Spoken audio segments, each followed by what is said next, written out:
It's been a really fascinating day, and the discussions that have been going on today have been about the future of where cities are going, where government's going, a lot of kind of deep discussion, particularly over the last couple of hours, around data, how we think about data, how we manage data. And the talk I'm going to give you is talking about digital leadership. And when I talk about digital, I think about it being the broader framing of how technological change is impacting society and impacting government.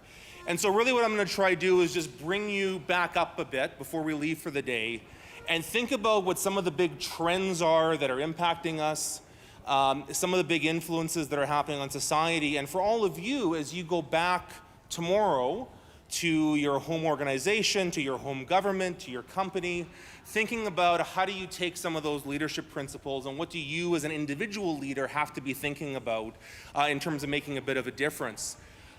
Just as a word of introduction, I now do work with the Institute on Governance in Ottawa, which is a nonprofit think tank and research organization, but that also does a lot of leadership training for public sector officials. I had prior to that spent the better part of a decade working in the federal government on digital transformation initiatives. And so I'm now that I'm outside of government, working with government organizations, bring that perspective of having lived some of the pain that you're all going through for many years and trying to help organizations be able to tackle some of it differently and tackle it better in the future. So there's been an evolution and a journey that's been going on in kind of how I view governments having adapted to the rise of the internet and technology over the last few decades. In the mid-1990s, early 2000s, in the federal government space anyways, there was a large initiative called Government Online.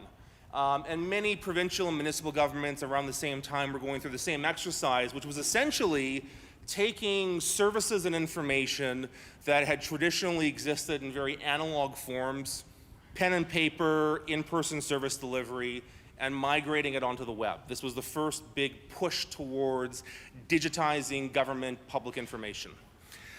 Canada was actually considered a world leader at this time. We were consistently in the early 2000s ranked as one of the best countries in the world in terms of what they were calling e-government. And then around 10 years ago, in the mid-2000s, was the rise of social media. So things like Facebook and Twitter and YouTube and wikis, which we take for granted today, were brand new in 2004, 2005, 2006. And it was often referred to as the government 2.0 era. And what I think was different about that, and I'll talk about it more a little bit in a minute, was it changed the relationship between who produces and who consumes information. And so for governments that were traditionally have been quite hierarchical, this was a big adaptation for them to realize that the communication channels online were becoming much more multi-directional.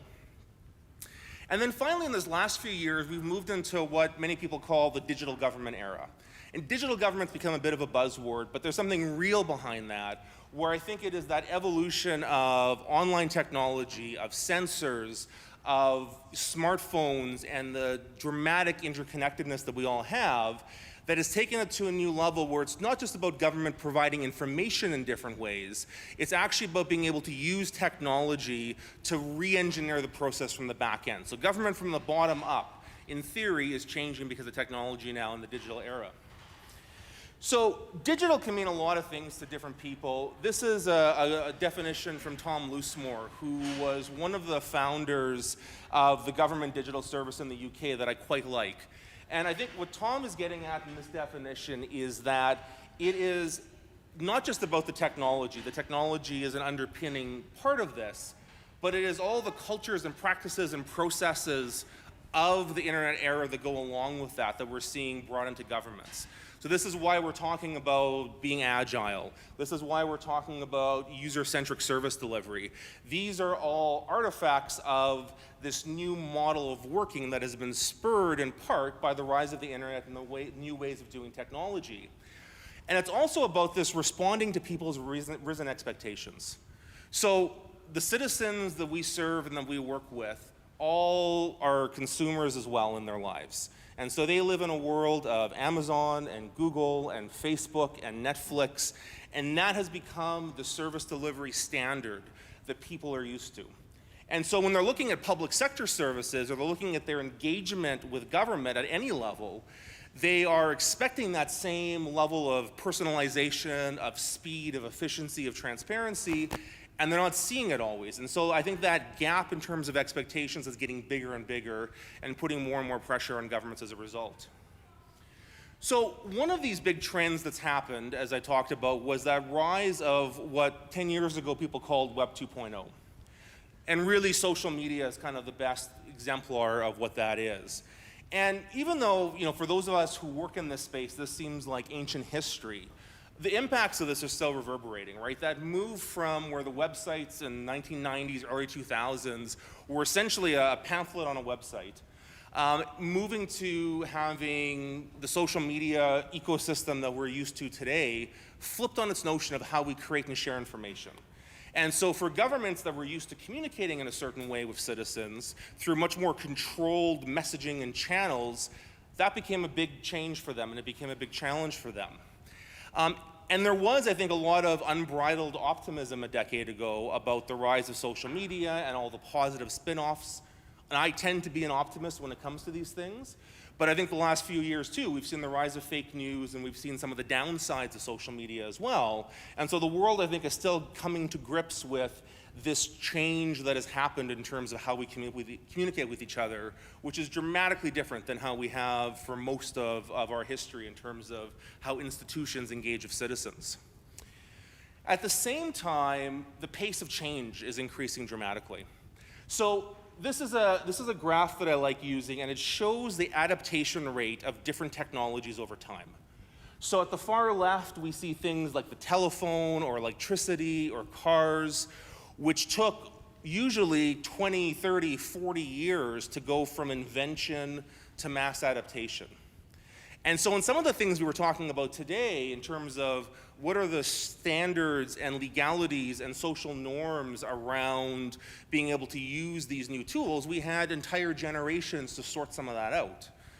When you get to the right-hand side of the graph, to things like social media and smartphones and tablets, we're talking about years and now sometimes months to go from a technology being developed and introduced in the market to millions of people, or the majority of people, using it. And so the speed of technological change is starting to outpace our normal ways of adapting to it, and starting to outpace our institutions and our institutions' ability to deal with that. Now, the people who come to conferences like this tend to be folks who are techno-optimists, right? Who believe in the power of technology to make life better. And I put myself in that category. But Canadians aren't so sure. And this is a snapshot from some interesting data that Ipsos has been doing. It's a study they called Canada Next, and if you follow the URL, you can see all the data online. For the last couple of years, they've been polling Canadians around their views around technology. And they found, and they have continued to find, that Canadians are essentially split down the middle. That half of Canadians are techno-optimists and tech believers, as they call them, who believe that the benefits are going to outweigh the downsides. The Star Trek universe, from what Jerry and others were talking about earlier. And the other half are in that Skynet world, right, where they're seeing job losses, or they're worried about job security, they're worried about data privacy, they're worried about breaches. And so I think it's really important for any of us who are working in government, working in public sector institutions, to realize that at the same time we have this push and expectation to move towards being digital and responsive, citizens are still split. And so we've got to navigate sometimes very tough landscape in terms of public opinion. And those changes that have been happening are only going to get faster, right? We've talked about a little bit of that today. We can think about the rise of artificial intelligence, things like virtual reality or augmented reality, automation. The changes that have happened to society in the last 15 years are going to pale in comparison to what happens 15 years from now. And the scenario we were talking about earlier, about thinking about Ontario in 2035, it's tough to actually imagine what that could look like because of the speed of change, of technological adaptation getting faster and faster, right? And so I think this is a reality, and I say it not to be depressing, but because this is, I think, the reality check that anybody who's working in government needs to have, and frankly those in industry and elsewhere, is that this pace of change is only getting faster. So we've got to really think about new ways of approaching some of these problems as a result of that. And part of that is because, for those of us who care about the public interest, it means that as technology gets more and more woven into our society, those who create and control technology have inordinate amounts of power. Right? This is a very tongue-in-cheek kind of look at it, but it's true that the people who build the systems that we rely upon are able to actually exert incredible amounts of power over those systems. And there's this quote from Carl Sagan, the science fiction writer, that I really like from his book, which was almost 30 years ago now, or 25 years ago, talking about his concern about the evolution of technology, where it actually kind of moves towards concentrating power in fewer and fewer hands. Andy talked about it a bit this morning, and this notion of kind of that imbalance between those who are there to safeguard the public interest and those who truly understand the technology that we're debating and talking about, I think has the risk to become wider and wider and has real implications for us as a result of that. So what this means is, as technology becomes more and more integrated into our lives in every way, it means that every policy issue is a digital issue. That every area that government is involved with that you can think of, and we talked about many of them here today, has some kind of technological underpinning on it. I was at the mobility table earlier, and we were talking about transportation and self-driving cars. And so you can think about, for those who are in the regulatory space in transportation, it's moved from a world of having automotive knowledge and engineering knowledge being sufficient to be able to play in that regulatory space, to now, and I know this from firsthand experience, departments of transportation need to hire software engineers, right? They need to people who understand machine learning at a deep level. And so and this applies, I think, across the board if we think about economic policy, if we think about health policy, and so it's changing the nature of the game. And what it means is that digital impacts everybody. I think traditionally we've thought about digital technology data issues as being the realm of the IT geeks who are in the back office, right? And that's how we treated it often, as a bit of a back office function. This is a quote again from Tom Loosemore, who was testifying before a UK parliamentary committee a few months ago, who hits on this notion again, that this is becoming something that everybody who is in the public sector has to worry about, because it is impacting their policies, it's impacting their program implementation, it's impacting their service delivery. And it really kind of changes some of the paradigm of how we've thought about traditionally approaching problems in government. What makes this tough, though, and part of this is because we're human, is that we kind of can only operate in the paradigms that we're brought up with and that we know that we have. And so it is really challenging to go to people who have spent a career in the public sector, who have spent a career working on problems and addressing issues in a certain way, to suddenly say to them, listen, the world has changed and you've got to catch up and you've got to think about things very differently. And so I think, we sometimes apply that old mindset to new problems, and we miss some of the risks because of it, and we miss some of the opportunities because of it.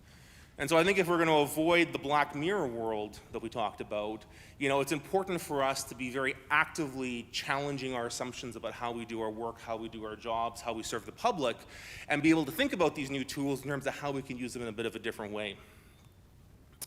And it's not easy. We've talked a number of times today about the culture change and shift that has to happen. And often the analogy or the saying that's said is that culture eats strategy for breakfast, which I 100% agree with. I think you can have the greatest strategy in the world, you can have your best data strategy, your best digital strategy, and if the culture of your organization doesn't support it, you're not going to be able to get there. But I would argue that incentives eat culture and structures eat incentives. And what I mean by that is that the incentives of your organization, how someone gets rewarded, hired, promoted, fired, their bonuses, right? Informal or formal ways of recognition, trumps culture any day of the week. And structures, the way your organization actually makes decisions. Who approves what governance committee does it go through? Who gets to veto something and say yes or no to something? Trumps everything else. And I think too often, as we kind of embark down this journey of digital transformation, moving towards smart cities, we've been having to talk about culture and how we change the culture, but we haven't had enough of a discussion yet around how to actually change the incentives and structures of your organization. So I would make the argument to you is, if 10 years from now, or 5 years from now, or even arguably today, your organization, structurally, org chart-wise, in terms of the hierarchy, looks the same as it did 10 years ago, then you're not really doing digital transformation. Because real digital transformation means actually rethinking the structure of our organizations and how they work and who gets to make decisions and what informs all of that. So there's a lot to bite off, pardon the pun, sometimes more than we can chew, but I think that's really important. A different way of thinking about this, and something that I've kind of thought about more and more recently, is if you can think about government organizations as this kind of three-layered pyramid. And we've got kind of the leadership and policy layer, platforms and process, and people and the skills. And so a lot of the efforts that I've seen, and I think over the last decade that we've seen around digital transformation, smart cities, has been started at the leadership and policy layer, which I think is right. I think that's the right place to start. I think you need those champions. I think you need those guiding lights in terms of where to be able to go on this. But ultimately, I think most of us are actually trying to get at this platforms and process piece, right? A lot of the discussions I heard around the table today were around how do we get the right standards and legislation, and how do we kind of retool our organizations to deliver better and different types of services. And that's ultimately about kind of the messy interior plumbing that's within the organization. But it's tough to kind of get there just from the outside. And my experience has shown that the leadership and policy in and of itself is not enough, right? We have lots of great examples of organizations with dynamic, inspired leaders who have been trying to change policy and do things differently, and yet we're still not seeing the changes that we want to at the scope that we want.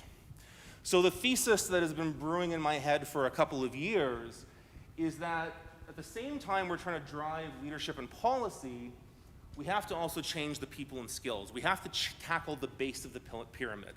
Because if we don't have people in our organization with the mindsets and skills to tackle these problems, then ultimately we're never going to be able to get to that messy process and platform layer in the middle.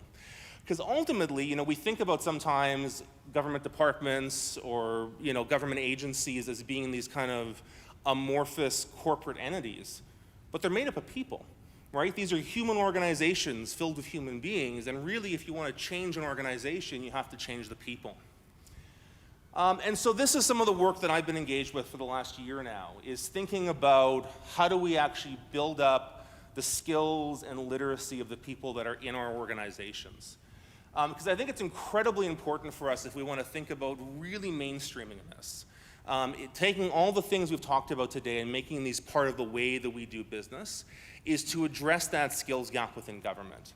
And there's a couple of different ways to be able to target this. I think we've seen examples where people are trying to bring skills from the outside into government.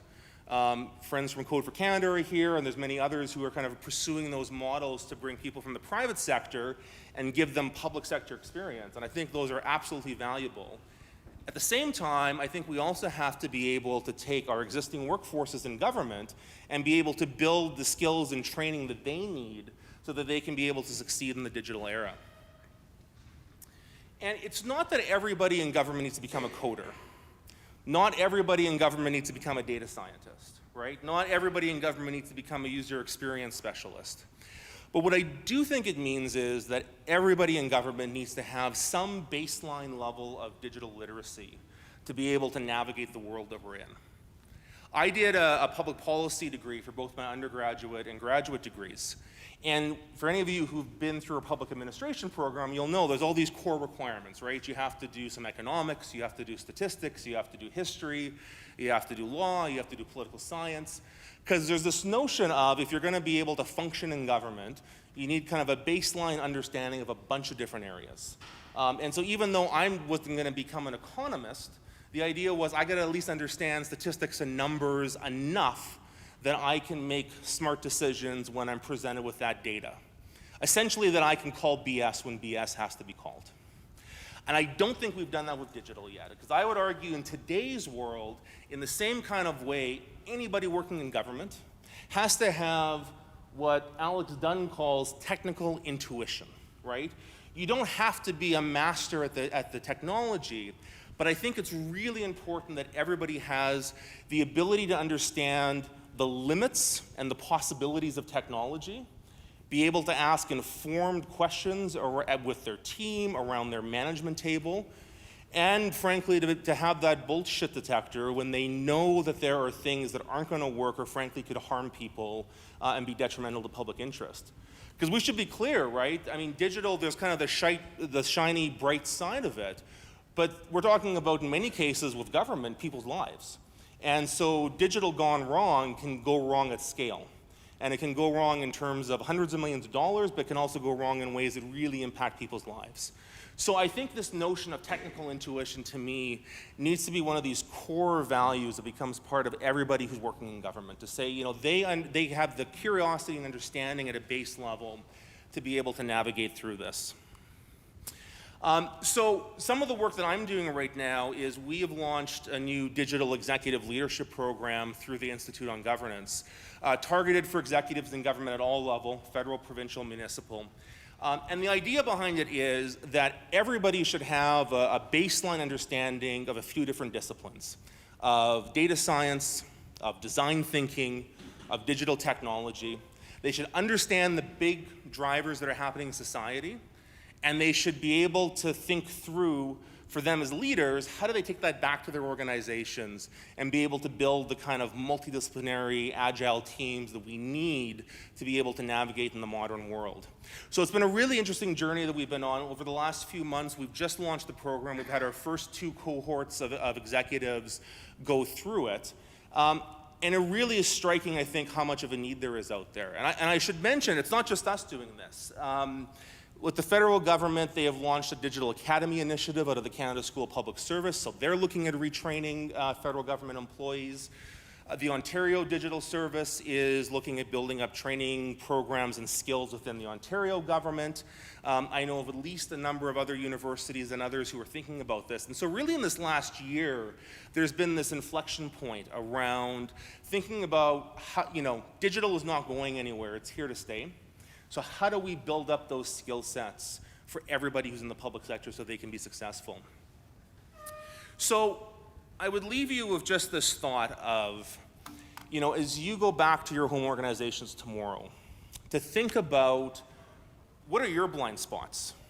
What are the areas in this realm of smart cities and data and digital that you feel you don't know enough about, or that your team doesn't have the skills that they need to have on that? And think about how you build that into your learning plans, into your professional development, into your work. Because I think ultimately, if the efforts that we're all thinking about are going to be sustainable over time, we've got to make sure that we've got the people and the skills and that workforce that has that technical intuition, that can make smart decisions and be able to help guide us through what are going to be both, I think, incredible opportunities over the coming years, but also incredible risks as well, right? And for many of you in this room who've, you know, taken an oath of one level or another to protect the public interest, I think it's so important that we've got those tools in our toolkit to be able to navigate whatever technology is going to be able to bring to us over the coming years. So thanks so much for giving me the opportunity to come and share a few thoughts with you. And I think we've got a few minutes for questions if anybody wants to ask a question, give an opinion, jump in, blow off some steam, something that's been on your mind for the afternoon. Go for it. This is your time. Sure. Thanks so much, Ryan. That was great. How do you think your approach applies to the local level where if you want to transform everything it is that you do, Yep. you have to do it at the same time that you are still delivering all of these services that you are mandated to do, right? People, Yep. you still have to pick up the garbage, et cetera. So, 80, 90, whatever % of your resources and your time and your effort are still to deliver those core services. So how does that apply to what are smaller organizations at the local level? What's the nature of that challenge, and what would you say on that? It's a good question. I mean, so the short answer is I think it applies to everybody, right? And I think you're right that it's tougher in some ways where, if you're a relatively small municipality, you're trying to kind of keep the lights on and keep things going, and you don't have tons of extra capacity for this. Though, I mean, it's true at the federal and provincial level, right? There are very much operational areas that are going at the same time. I think, as somebody said earlier, I mean, government is not like a startup. It can't just fail, right? Like, government is going to continue on one way or the other. And also, let's be clear, government fails all the time, right? But the notion that you can just apply the startup mentality to government, I don't think works, right? Because in some cases, I mean, you have people's health and safety that you're responsible for, right? And you don't want to necessarily experiment with that. So I would say two things, right? So one, this is not going to happen overnight. I think it is an evolutionary process. And so I think we need to be starting to think now about where we want to be 10 to 15 years from now, right? So it's not that we're going to have people go through a one-week program and suddenly they're digital geniuses and everything's solved. It's about, I think, everybody, committing to say this is a priority for our organization, and over the next 5 to 10 years, we're going to make sure both through recruitment and through skills training, we're kind of raising the bar for everybody in our organization. And then I do think probably in any government organization, any ministry, any department, there are parts of that organization that you can experiment more with, right? I mean, I know when you were at the City of Guelph, you guys did some great stuff in terms of taking little areas to, to be able to experiment with. And I think that's probably true for anybody's organization, is there's probably some part of your organization where you can have a bit more risk tolerance, you can do a bit more experimentation. And so, so my kind of encouragement always is to have a two-speed approach. Right, on the one hand, there's the long slog of kind of raising the bar for everybody, and on the other side, find those areas that you can go quickly and experiment, and use those as kind of the pathfinders to help inform the bigger push that you have to do. What over here? Yeah, so it's, and I'll take it even beyond just municipalities, right, to other levels of government too. Not many yet. There's, so virtually everybody has a chief information officer, or they have an executive who is, sometimes it's corporate services, who's responsible for technology and IT. The evolution that's been starting to happen is that people are creating chief digital officers, right, which is a little bit different, where it's not just about kind of the technology or the infrastructure on the back end. It is about the business transformation part that's happening with that. So there's not a ton, or at the municipal level, to be frank, I don't know of many. There's a lot of, it tends to be CIOs. I know the City of Vancouver has a chief technology officer who essentially is playing the chief digital officer role. Province of Ontario, a couple of years ago, Hillary Hartley coming in, has a chief digital officer. There's a couple of federal departments, Industry Canada and Transportation Canada, who now have chief digital officers in addition to their chief information officers. But it's an evolution, right? And in a lot of organizations, the CIO, the chief information officer, who gets a lot of these responsibilities, don't even always sit at the management table, at the senior exec table. And so I think, it's been a challenge on the governance side, is to actually have senior people around the table who have expertise and knowledge on that. Are there analytics on that? Are there numbers to say that there are X number of? Yeah, so at the domestic level, like in Canada, I haven't seen that. A few years ago, I had done some work with the OECD and their digital government team. They have international data across OECD countries. And so at that time, it was essentially, the 27, 28 countries who were part of the OECD, all of them except for one had a CIO. But it was a much smaller, I think there was only 2 or 3 that had kind of a chief digital officer, or a chief innovation officer, some of them are calling them. Now that was 3, 4 years ago. I think that's starting to improve, but this whole notion of how do we govern digital is an evolving, moving target. I would just add though, I think one of the things that's happening now though is we're realizing that digital is everybody's responsibility. And I think the risk of kind of having one person in senior management who is responsible for everything digital again, kind of pushes it back to that old paradigm of it's just the back office systems, right? When really, is this is starting to infuse what everybody's doing? I mean, the argument I would make is, yes, I think you do need a point person for this period of time, but in the long run, I would hope that it actually becomes part of the core competency of everybody's role. We were talking earlier about how the old procurement or the procurement policies are built for order plus, where you get Yep. competitive bids and it's apples to apples. But in today's world, all the deliverables are a little bit different. It's not as, there's not as many similarities. So if you had somebody like a chief innovation officer, and I'm not a municipal guy, but if you had somebody like that, Yep. you had your trust built, then who could say, this is what we're looking for, but instead of doing that, we're going to start here and build to that. And because I think it's hard for private industry to respond to RFPs when everybody's responding to something different. Yeah. I don't always find municipalities get interaction. Yeah, no, I think that's an interesting observation and comment from that. I think was there a hand over here? No, people just stretching? Anybody else who wants to jump in? Listen, if not, I won't take it personally. I know it's been a long day, and you're probably tired. I'm tired too. But I just want to say thank you. Appreciate the opportunity to be here with you, and hopefully I'm easy to find online. I look forward to chatting with any of you who want to follow up on any of this further. For those of you who are interested in the program I mentioned that we're running at IOG, the website is in the presentation, which you'll have access to, and happy to talk to you about that further. So thanks so much, and enjoy the reception and the rest of your evening.